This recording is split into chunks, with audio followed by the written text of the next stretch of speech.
Hello and welcome to another episode of Who Knew in the Moment, the podcast. I'm your host, Phil Friedrich, and today I'm honored to have Tullian Tchividjian with me. Tullian is a pastor. He's also a author of a few different books, and we're going to get into a couple of those today. But one of the things that I think you're going to hear the most in his story is how setbacks and downfalls don't have to be the landing spot. So, Tullian, thanks so much for being on today. Phil, thanks for having me on. Absolutely. So to start your story, growing up, you had very, we'll say, famous but impactful faith-based leaders in your life. So talk a little bit about, the grandparents and parents that helped raise you. Yeah, I'm the middle of seven kids, raised in an amazing environment. In fact, I have nothing but the fondest memories of my upbringing. My home growing up was hospitable, it was fun, it was funny. Everybody had a pretty good sense of humor. I oftentimes say that sarcasm is the Tchividjian love language, which I think is probably true. There are five of us boys and two girls, and grew up in a family of faith. My grandfather, my maternal grandfather, was the famous Reverend Billy Graham, who died in 2018. We called him Daddy Bill. He and my grandmother were two of my very closest friends, had a huge impact on me, as big of an impact as my granddad had on me, just personally. My grandmother, his wife, was one of my closest friends in the world, one of my closest confidants. She was always rooting for the black sheep, the underdog, the prodigal, and I was all of those things growing up. I was the black sheep of my family. I dropped out of high school when I was 16, got kicked out of my house when I was 16, grew up in Fort Lauderdale and lived recklessly and riotously for years. And yet she was the one I knew I could always go Mm. to for wisdom, for acceptance, for advice, all that stuff. So I am incredibly grateful for the family that I grew up in. I didn't ask to be born into the family that I was born into, but I'm super grateful that I was. Watching the way my family handled publicity, fame, the public eye, all of that stuff was a huge model for me. My granddad and my grandmother were two of the humblest people I've ever known in my life. And I remember asking him one time, Daddy Bill, this is, when he was much older. And I said, how is it that you accomplished in your lifetime more than 100 men combined, accomplish in their lifetime and stay humble? And first of all, he didn't like that because he said, I'm not humble. He had an amazing level of self-awareness, but he said the only thing that kept me somewhat grounded was that I began every day on my knees Mm. with God. And he said, when you spend the first part of your day with God, the size and the beauty of God, it's very difficult to walk throughout the day feeling like you're a big deal. Yeah. So, I'm just, I could spend an entire hour talking about lessons I've learned, conversations I had. But my mom and dad were equally amazing people. I often say that my grandmother and my father were the two greatest influences in my life. My dad was born and raised in Switzerland. He married my mom when he was 23 and my mom was 17. Their families became friends, and that's how they met. My dad was a psychologist, PhD, had his own private practice, was the best people person I've ever known, never made one big decision in my life without consulting my very wise father. He was one of my very best friends, one of my closest confidants. He died in 2010. My grandmother died in 2007. My dad died in 2010. And I have felt the void Mm. of both of those losses for going on over 15 years now. So anyway, but yeah, that's a little bit of my family background. I could go on and on and on, but that's sort of the the Cliff Notes version. Absolutely. Now, all that being said, and I know you mentioned this earlier, in high school, end up dropping out, 16, move out, get kicked out of the house. And Kicked out. yeah, kicked Definitely. If my mom were sitting here, she would say he didn't move out. He got kicked out. Understandably so. I was living so recklessly, and my parents were like, listen, we love you, Yeah. and this will always be your home, and you'll always be our son. But damn, man, we got six other kids we got to watch after. You can't keep living this way under our roof. Yeah. So I fled. So talk a little about that because inevitably you end up just saying, "Hey, my dad and I had an amazing relationship." And so I think for a lot of people, what can happen is there's strain in a relationship, and then it never comes full circle back to, the healing and restoration of the father-son relationship. It ends up being, there's this divide or there's this, constant feeling like, oh, you abandoned me or, whatever it is. So talk a little bit about how that restoration came inside of the two of your relationships. I was the one who, walked away from everything my parents had provided. They never walked away from me. And my mom and dad, at a very deep level, understood the radicality of grace and the healing power of grace. And so I grew up in a very grace saturated environment in Yeah. my home.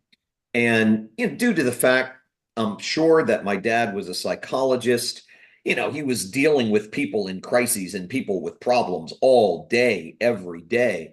And so, even though this was now happening inside his home, I mean, my dad loved his seven children more than he loved his own life. And so, very much like the story in the Bible of the prodigal son who decided he wanted to go live his own life and do his own thing, suffered the consequences of his decisions, finally came to his senses and thought, I should go home, and found his dad waiting there with open arms, ready to throw him a party. I mean, that was very much my experience, Mm. very much my experience. That's always been one of my favorite stories in the Bible because it has rung so true in my own life and experience. So my dad was a man that was full of grace. He understood at a very deep level how much grace he had been given by God and others.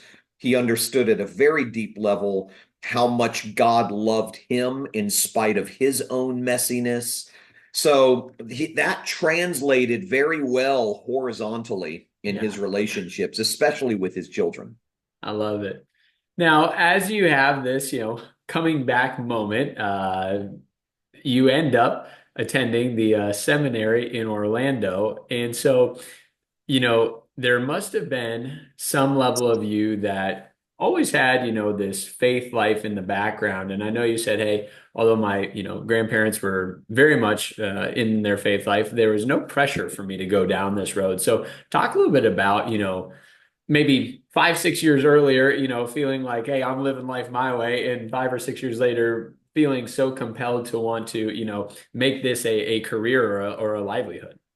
Yeah, so my coming back to God wasn't the result of a particular crisis or a series of events. It was just this culminating sense of there's got to be more to who I am than Mm. what this world is telling me. There's got to be more to life than what I'm experiencing. And because my parents and my grandparents had laid such a solid foundation of faith, I knew where home was, metaphorically speaking. I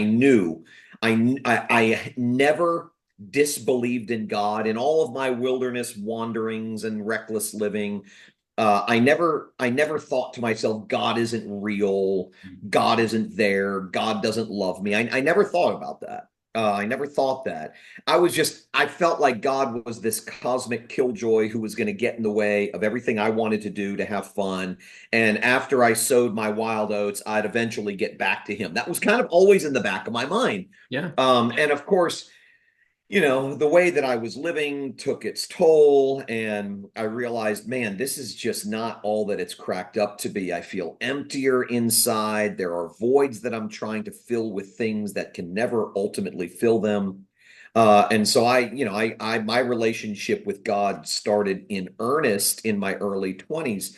And I had no idea at the time what I wanted to do for a living. I Yeah. had no sense of calling, so to speak, at that point. I just knew that I wanted to, regardless of what I did professionally, I wanted to spend my life telling as many people as possible about this amazingly gracious God who Mm. comes after broken, jacked up people like me. Yeah. And what I had kind of, not from my parents, but in some of the Christian schools I went to, some of the churches I went to, what I came away believing was that, Christianity is for clean people, for Mhm. people who have it together, for moral people. Yeah. And what I discovered in the process of getting to know God in those early years was that God only loves and uses bad and weak people who fail because there aren't any other kinds of people. Mhm. Yeah.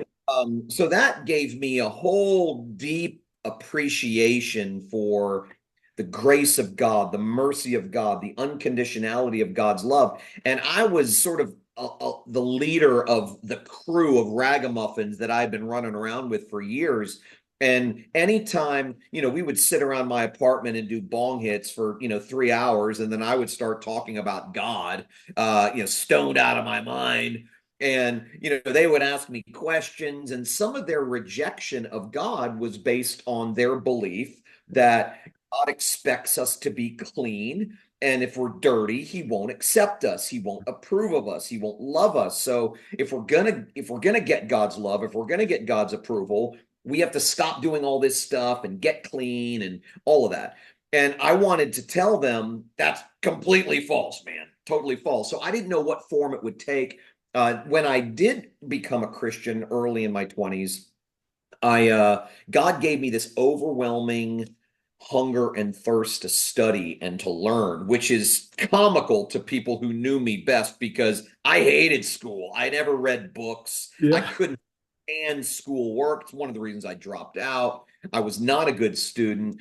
But now I had this hunger and thirst to learn and to study. So I was reading just about any book about God I could get my hand on, and decided at that time I wanted to go to college. All I had was a GED, had never taken SATs, but I found a Christian university in South Carolina that accepted me on probation.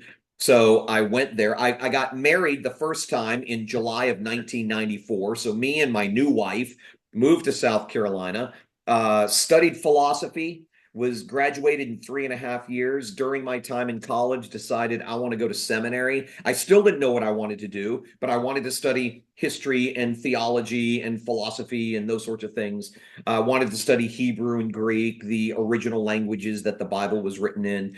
I just had a very inquisitive mind. And it was probably in my second year, maybe even the first semester of my third year of seminary, that I really sensed a call to preach, to teach. And I didn't know at that point if it was going to be a professor in a classroom, maybe teaching philosophy, teaching theology, or something like that, or if it was going to be pastoring a church, preaching. I didn't know if it was going to be traveling and speaking. I didn't know. But the two things that I knew God had gifted me to do, and I wanted to use those gifts, was writing and speaking. Yeah. And as time went on in my seminary career, it became clearer and clearer to me that God wanted me in the church. And so when I graduated from seminary, my wife and me, my newish wife at that time, and me, along with our two children, we started having babies early. Yeah. Um, Moved to Knoxville, Tennessee, and I served as an associate pastor at a large church in Knoxville. And then 2 years after being there, a group of people from my hometown in South Florida, near Fort Lauderdale, asked if I would move down to help start a church, which I said no to 5 times. And then God convinced me that is, in fact, what he wanted us to do. So we were there for 5 years. This church grew. It was an amazing experience. That whole 5 years was almost like a honeymoon experience. And then a much larger, much more famous church 20 minutes down the road came calling, asking if I would consider being the pastor there. That is a story all in itself, a long, dramatic story all in itself.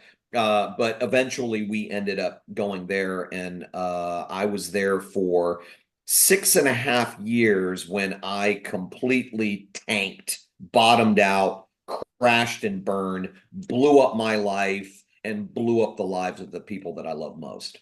So before we get to that, I want to go to a couple of things that you mentioned and dive in. And I think something that can be tough in the world of faith and religion is oftentimes you have people that are on different wavelengths in regards to knowledge and experience of faith, and a new believer or a person that's thinking about starting the journey hears somebody tell them, hey, you can't do that because that's a sin. And they understand that maybe it's not the best for me, but they just feel judgment. They feel condemnation, right? And what I think something that we oftentimes miss in the world of the church is the person doesn't need to be clean before they come to church. Once they get to church, we can help, see what God's best for your life is. So talk a little bit about that kind of, that tough line of, somebody that maybe has been walking their faith for a long time, telling someone, hey, you're doing it wrong.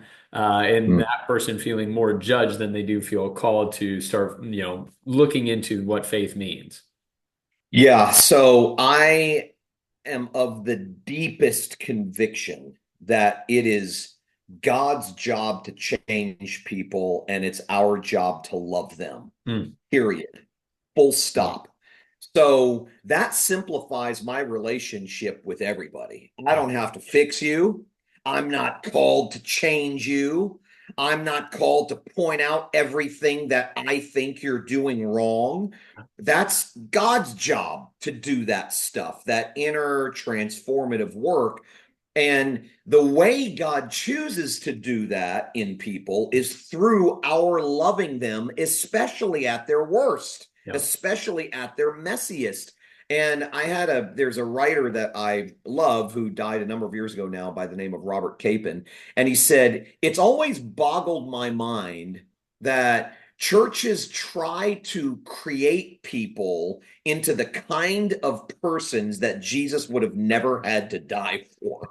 And it's so true. We're Yeah. so fixated on behavior modification. If you're a Christian, then you have to stop doing this and start doing that. And we give a list of rules. And what the person ends up hearing is that the focus of the Christian faith is the life of the Christian. Mm. So do more, try harder, get better, get cleaner becomes the primary message that people hear. And I was telling a friend this the other day, but I said, uh, when God first rescued me out of the pit, I couldn't hear about grace, sing about grace, talk about grace without weeping. I was Mm. so enraptured by the fact that God would love such a misfit like me, that his love was hounding and pursuant in nature, that it was mugging in nature. And I was so softened by that. And then I started going to church. And it's going to sound terrible for me to say this, but it was the worst thing that could have happened to me. And here's the reason why: because churches, so many, not all, thank God, there are remarkable exceptions, but so many churches have failed to distinguish Christianity from moralism Mm. or Yeah. behavior modification, where everything is reduced to the changing of your behavior. Yeah. And once I started, doing everything they told me to do, serving, volunteering, going to accountability groups, going to small groups, blah, blah, blah, going to Bible studies, uh, I started, it was almost like there was a shift that took place, a subtle shift that took place that I didn't realize until years later. Whereas at the beginning, the symbol of my faith was a cross. Mm. And it slowly shifted to become a ladder. Wow. Now, it wasn't so much anymore about everything God had done for me. It was now all about everything I need to do for God. Mm. And it's a terribly narcissistic pandemic inside the church, in my opinion. I don't tell people what to do. I don't tell them how to live. I don't tell them from behind the pulpit now. I don't tell them what decisions to make. I simply preach in 1,000 different ways. It is finished, period. And when somebody sits under that kind of messaging for long enough, their heart begins to soften, Yeah. and now changes start happening in their life organically according to God's timing with whatever God's doing in their life. And it hasn't been because I've been giving them a to-do list or there are behaviors to avoid and here are behaviors to pursue. I don't focus on that stuff. Rather than focusing on what we should do, I focus on what Jesus has done. And over time, you wake up one day and you're like, wow, I don't do some of the same things I used to do. And a lot of the things that I used to never do, I'm starting to do. And I haven't even really been trying. It's Mm. just been because my heart has been soaking in the hot tub of God's forgiveness and the reminders that I'm getting week in and week out about the unconditionality of his love and the radicality of his grace and the outrageousness of his mercy. And now it's like, take my life, let it be consecrated, Lord, to thee. Take my moments and my days, let them flow in ceaseless praise. So it's not that change doesn't happen. I just think we have it backwards. We think telling people what to do is what changes them, when in reality, telling people what God has done over and over and over again, that's what ultimately changes people from the inside out. I love it. Second thing, as just a very practical thought here, you mentioned a couple of times that you had different callings and you turned them down a few different times, but eventually it came full circle. And I think so frequently for people, they're afraid to make the wrong choice, right? Mhm. And so in the fear of making the wrong choice, sometimes they make no choice, or they just say, well, I'm just going to stay where it's comfortable because I don't want to make the wrong choice. And at least I know where I'm at right now is comfortable. So talk a little bit about, whether it's coming full circle or what ends up, being the big tug that you're like, all right, I've stiff armed it. I've said no, I've rejected it. I've done it my way long enough. I need to just be listening better. So there was an old preacher from the 1800s who once said, omnipotence has servants everywhere. Mm. And that word omnipotence is a big theological word that simply means that God is all powerful, that there is nothing we can do or fail to do that would force God to shift his plan. Yeah. And if you see things that way, then I look at over the course of my life and I go, every good decision, every bad decision, every consequence I've experienced because of my good decisions, every consequence I've experienced because of my bad decisions are all employed by God to shape us as human beings. Mm. So it's so much less about what am I supposed to do as much as who am I and who do I belong to and what am I becoming? And that's always what God is primarily interested in. You see this throughout the Gospels in Matthew, Mark, Luke, and John. The religious people were all about behavior. They were all about the externals. They were all about discovering God's will and what do we do and what do we need to do next and what do we need to avoid. And God and Jesus always cuts to the heart, through the heart of that stuff, and really gets to the bottom of things. And he just says, you guys are completely missing the point. This is about a relationship with you. This is about you knowing me and me knowing you and you knowing that I know you and love you. And, we're so stubborn and we're so obstinate and we're so selfish and prideful and egotistical and all that stuff that usually it takes a lot of failure and a lot of mess ups to see that God's promise to stick with us, to stay with us, to never leave us, to never forsake us is true. He Mm. makes good on those. All of God's promises to love me no matter what were proven to be true when I was at my ugliest and my worst. And so, like you said at the beginning, as you were introducing this episode, I hate the fact that I put people that I love in the position that I put them in nearly 10 years ago when I blew up my own life because of my own sin and selfishness. And yet now it's been 10 years, and I think about my life now, and I think about who I am now compared to who I was. And while I never want to go through that again, I thank God for it now. Mm. And I think sometimes we get way too obsessed with what am I supposed to be doing? Should I be making a left? Should I be making a right? Should I be taking a step back? Should I be taking a step forward? And I'm just like, dude, relax. Okay. I mean, just take a deep breath, exhale, do the next thing, whatever you think the next thing is based on the data that you have. And trust that there's nothing you can do to thwart God's purpose and plan in your life. Mm. Your sin and your stupidity and your obstinance doesn't take God by surprise. He assumes all that stuff. He takes all of that stuff into consideration, and he works in you, with you, and through you anyway. I love it. Now, as you mentioned a couple of times, so as you had progressed in your pastoral career, you end up being at a mega church, is kind of what we reference it as. And the beauty of that is you have a large exposure to many people, and you have a lot of impact on people. The Hmm. downside is you have a lot of impact on people, and if things don't go quite right, then there's much more larger Collateral ramifications. damage. Things. Yeah.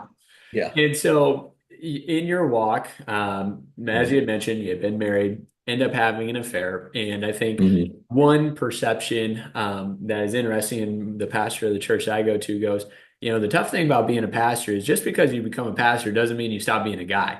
And Right. yeah, Right. yeah, Right. and so people say, well, how could a pastor do that? And you go, well, Yeah. I'm still human. Now, it doesn't give a pass for any person to Right. have that, but you say, well, I'm still human. So, Mm. as you're going through that season, talk a little bit about that. One, from your own standpoint of how you're feeling, right? Because I'm sure you're not feeling, top of the world about yourself at that moment in time. But two, just the conversations that you're having with the people that you care about the most and how those are impactful.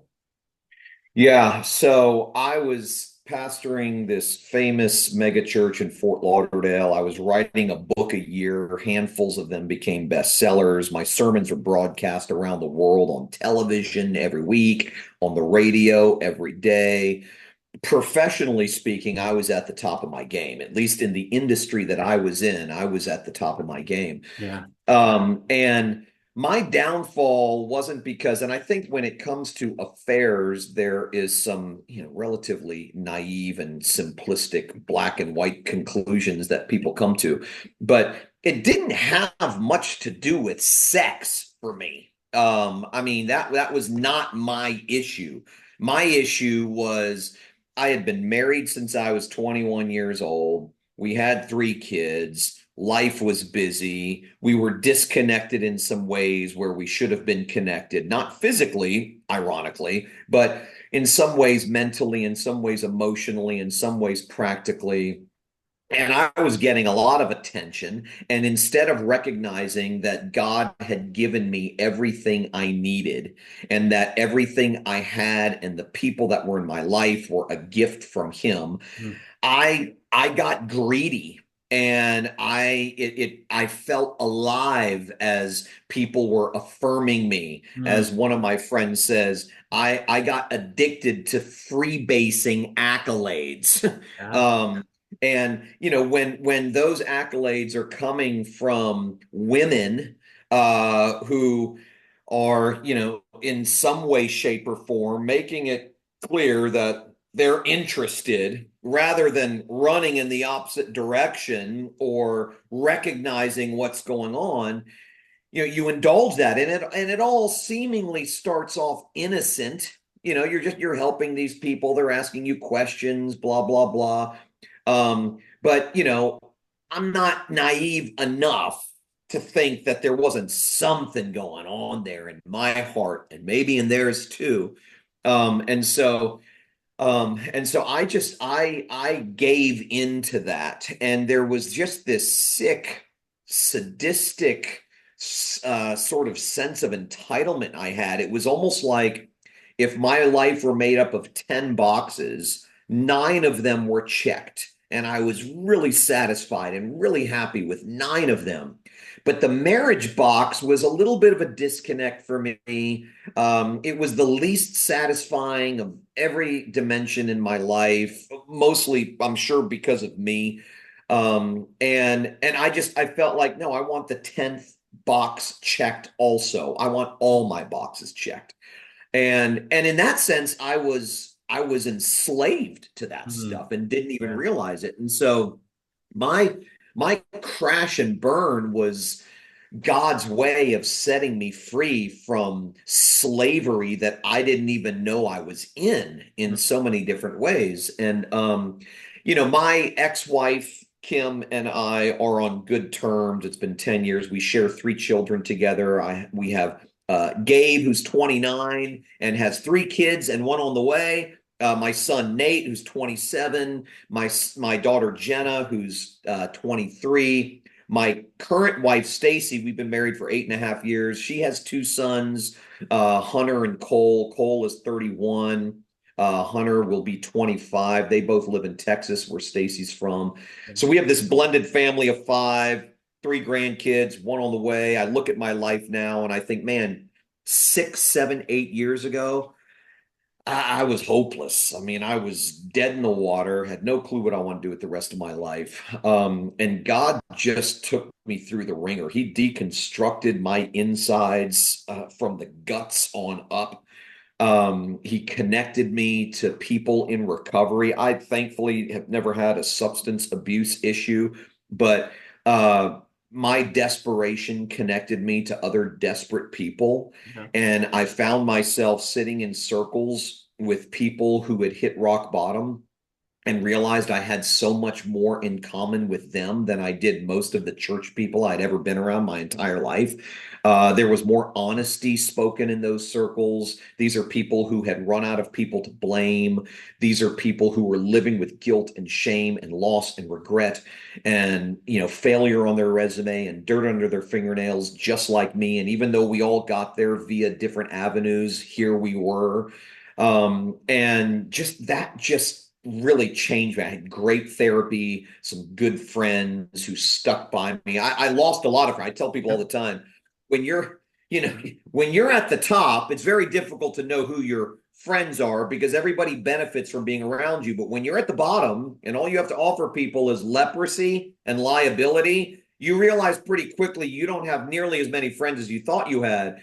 And I realized I didn't have a whole lot of friends, but the ones that stuck were just friends that stick closer than a brother. And so I had a small but loyal and wise pack of people that walked with me through the valley of the shadow of death during those years.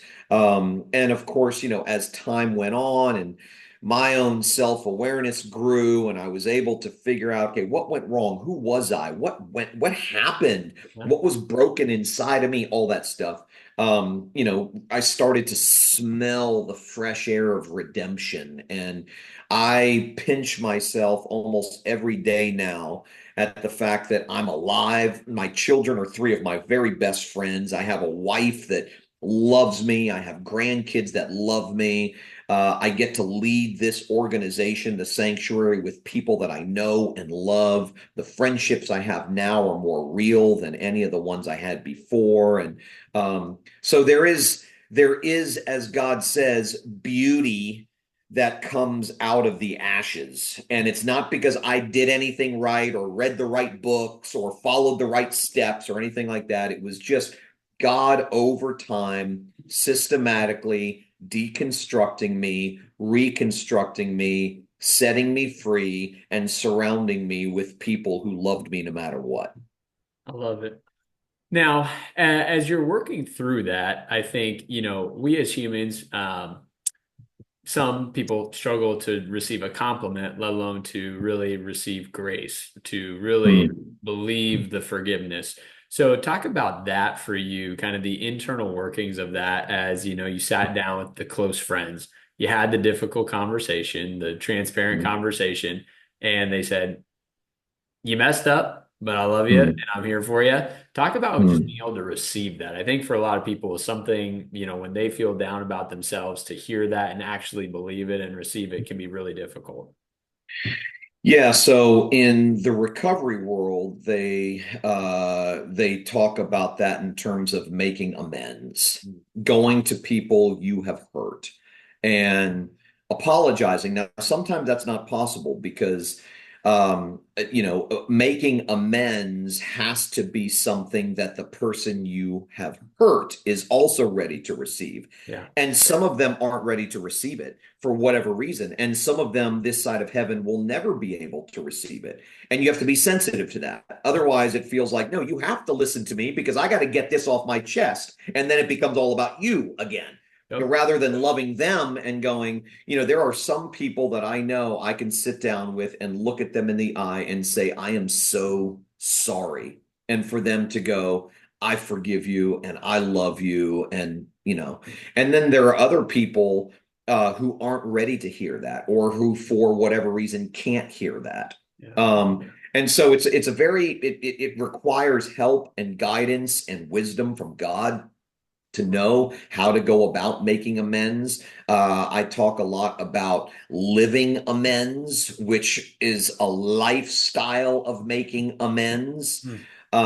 And loving people rather than using people, giving rather than taking, and that sort of thing. And these are all things that I did not learn in church. These are all things I've learned from the recovery community. Yeah. Even though I've never been an alcoholic, never been a drug addict, sex addict, food addict, anything like that, the people who are all of those things have taught me more about the human condition and the radicality of grace and the healing power of forgiveness and all that stuff.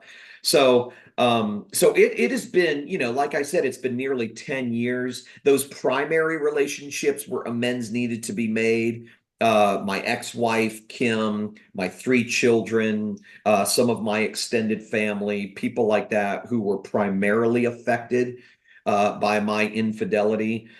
Those amends have been made and those relationships are good, and I'm incredibly grateful for that. But I am under no illusion whatsoever that there will be people until the day I die. It doesn't matter how I live my life from this moment to the moment I die. There are people who will only remember me for my worst season in life. They Yep. will evaluate me according to that. They will judge me according to that. And that used to make me feel really uncomfortable. Like I got to control that. I got to get them to see that I'm not that guy anymore. And I've had to ask myself, why is it so important to you for them to like you and for them to see the truth about you? Is that because you love them, Mm. or is it because you love you? And so I've come to the realization that God is the one who opens the doors for us to have those conversations with the people he wants us to have those conversations with. And then I sort of trust him with that. I'm very, very attuned to my proclivity and my tendency to manipulate. Mm. And sometimes that manipulation can come in the form of making amends. But in reality, all you're really trying to do is clear your name, restore your reputation so that this person who has rejected you now likes you. And I have to stay clear of that stuff. And there again, go, God, you open the door. And anytime I've had those conversations with the people, those primary people in particular, them reminding me that they love me and they forgive me is like life to the soul. It Mm. really, really is. And I've also come to the realization, and this is just based on my growing understanding of just how unconditional God's love is, that when you know God loves you no matter what, that he doesn't love you more when you're doing well, and he doesn't love you less when you're doing bad. That he loves you just as much when you are in bed with your lover as he does when you're volunteering in the nursery. That's how scandalous and radical and unconditional God's love is. When you know that to be true, when your heart is gripped by God's love for you, what other people think about you starts mattering less and less and less. Because it's one thing for me to tell you the truth about myself, and for you, as a result of hearing that, to walk away from me. Now, I may not like it, but I'll be okay because I know God will never walk away from me. Yep. And I might want your approval, but if I don't get it, I'll be okay because I know that I have God's approval. So knowing the truth about God and his love and his forgiveness and his grace gives me the resources I need to not be liked by everybody. And it sort of mitigates my tendency to manipulate people into accepting me, if that makes sense. Makes perfect sense. Now, as you're going through this, and you mentioned you and Stacie met, get married, but you have a desire to, find a way back into pastoral work, right? Which is not an easy thing to set yourself into. And you spend some time at a church in Texas, and it ends up not being a good fit. And anyway, end up heading to Florida and starting your own church. So you're getting back into a world where you had this fall from grace, right? And then on top of that, the difficulties of starting your own church are really difficult for anybody. So talk a little about that season of life. You're moving back to Florida, working yourself back into the work as a pastor, and you're starting your own church, and the difficulties that come with all those things.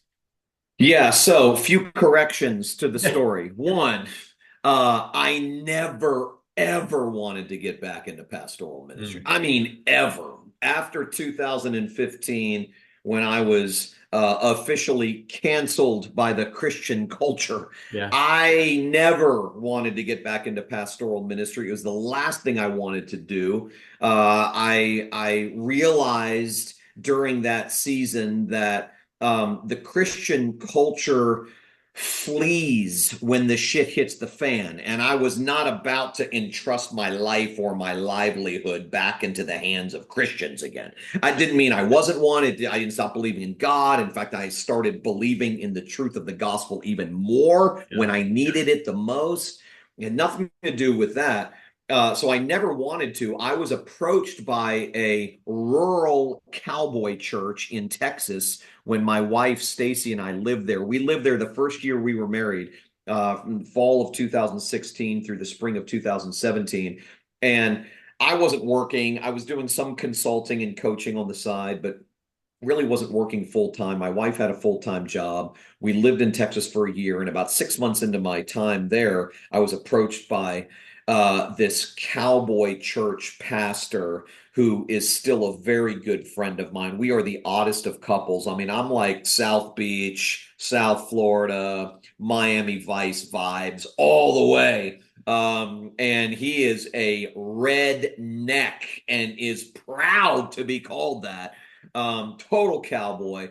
And yet he invited me to be a part of their church, not as a staff member, but just as sort of a helper behind the scenes, which I was glad to do. Did that for 6 months. Got a call from a friend of mine on the southwest coast of Florida in Fort Myers asking if Stacie and I would come there just to be a part of their church. He said, I can't offer you a job because we don't have any money. We're too small, but I can offer you a community. I can offer you a people, a church that will continue along with you in your healing process. And so we moved to Fort Myers. I started writing again during that time.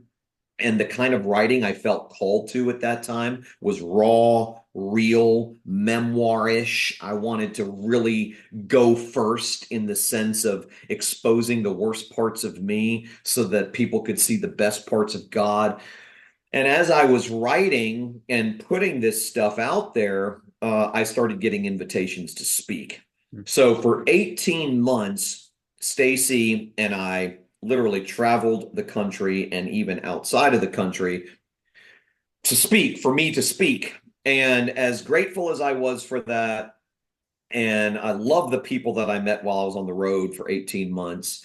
I hated it. I mean, I'm a homebody at heart. If I never had to go more than 5 miles from where I'm sitting right now, I'd be a happy camper. I like sleeping in my own bed. I like my own pillows. I eat the same thing every day. I work out at the same time every day. Yeah. Like I'm a regimented dude, and traveling is not conducive to that kind of lifestyle. So I hated it. Plus, I didn't feel like Stacie and I had roots. We moved to Fort Myers to be a part of this community, but now we were on the road so much, we didn't really feel like we were as part of this community as we wanted to be. And around the 18-month mark of all this traveling is when I got a call from an old friend on the southeast coast of Florida, where I'm from, asking if Stacie and I would be interested in the possibility of coming to Jupiter, Florida to start a church. And I was like, hell no. I'm not. I mean, first of all, church planting is no joke. I did it once when I was 30 and it wore me out then. And at the time they called me, I was like 46 or 47. And I'm like, there's no way I have the energy to do this. I don't have the horsepower for this. But we agreed to meet with these people. And when we were, and I didn't know any of these people except for the high school friend who had originally called. And there were about 30 or 40 people meeting at a country club to meet me and for us to start talking about the possibility of this. And I told Stacie when we walked in the door, I said, here's my strategy. Okay. I am going to tell these people the unedited truth about myself. I'm going to tell them my story with no nuance. I am not going to Photoshop the details. I mean, I'm just going to put it out there. And if by the time I'm finished, these people are still interested in us coming, then maybe, just maybe, these are our people. And so I did that. And when I was finished, it was the whole thing backfired on me because I was sort of hoping to say that stuff so they'd be like, yeah, I don't think so, buddy. But it backfired. When I was finished, they were like, when can you come back? And I was like, damn, it didn't work. Um, so we went back a couple times, and I think it was after our third trip. It's a 2-hour drive from Fort Myers across the state to Jupiter. And I think it was after our third trip, I looked at Stacie and she said, you look like you've seen a ghost. What's going on? And I'm like, I think this is what God wants us to do. And I don't want to do it. I just don't want to do it, Stacie, to be honest with you. I really don't. There are 1,000 things that I could do, and this is just not what I want to do. But we moved here in April of 2019 and started the sanctuary. We affectionately refer to it as a recovery place masquerading as a church. That is the best description I can give for the sanctuary.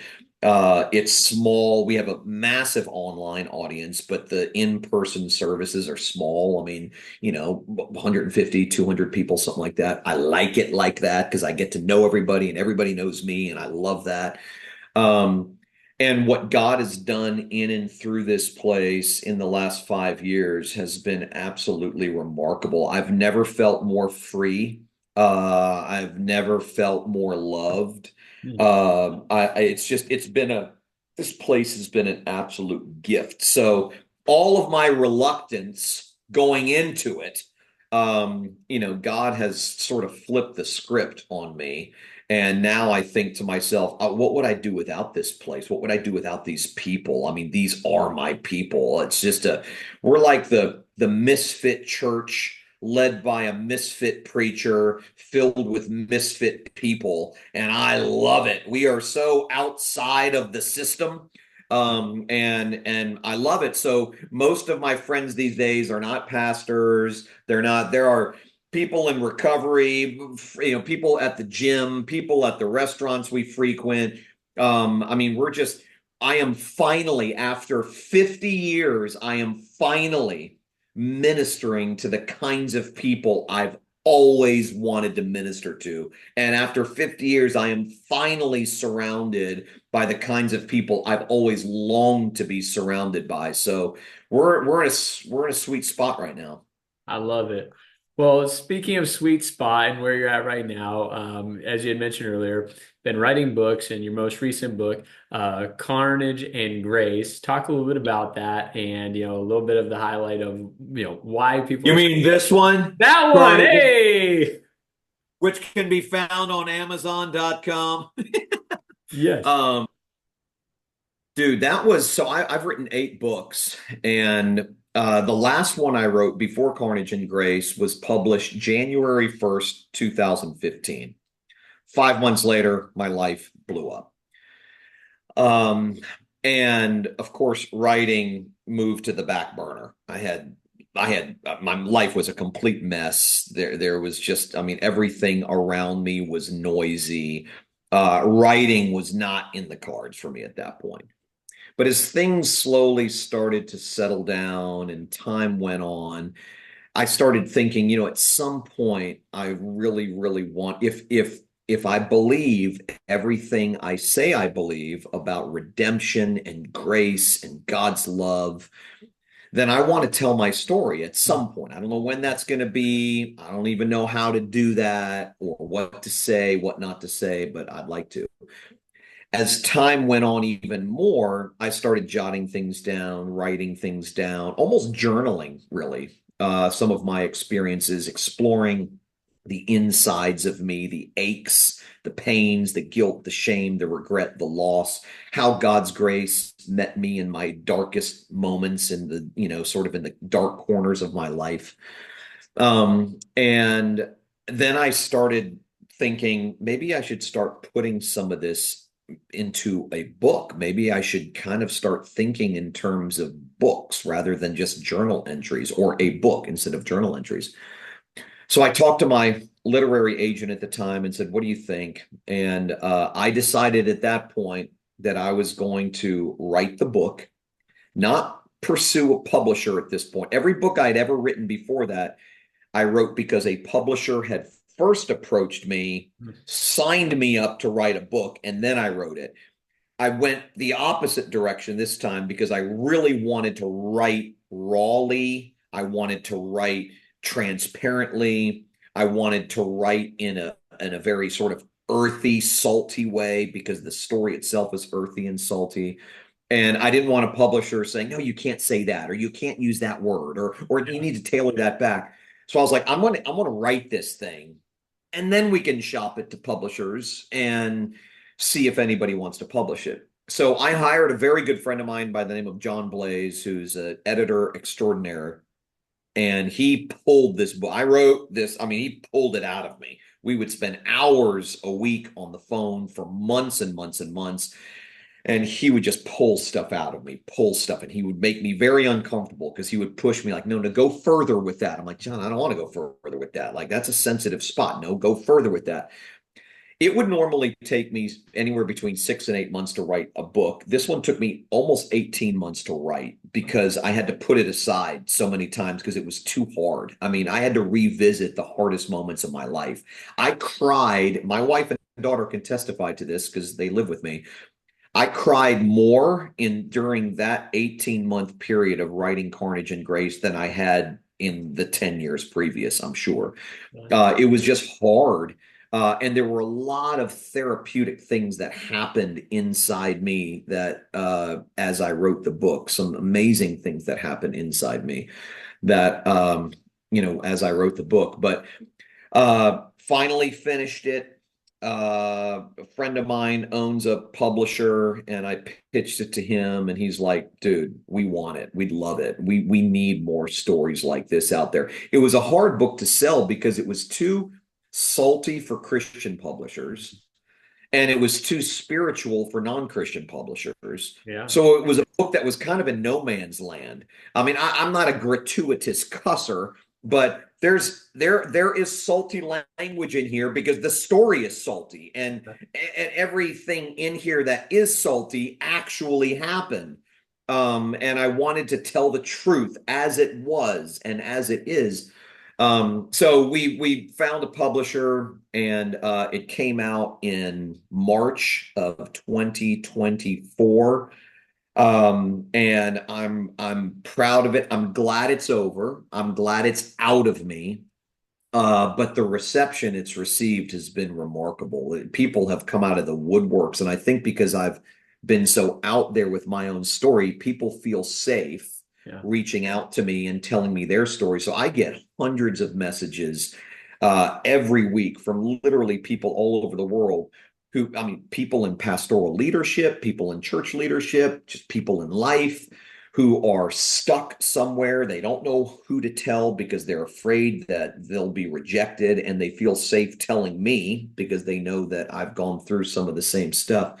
So I'm like a pastor to the vagrants. That's who I am, and I'm very qualified to be that because I myself am a vagrant. So it's been a cool experience.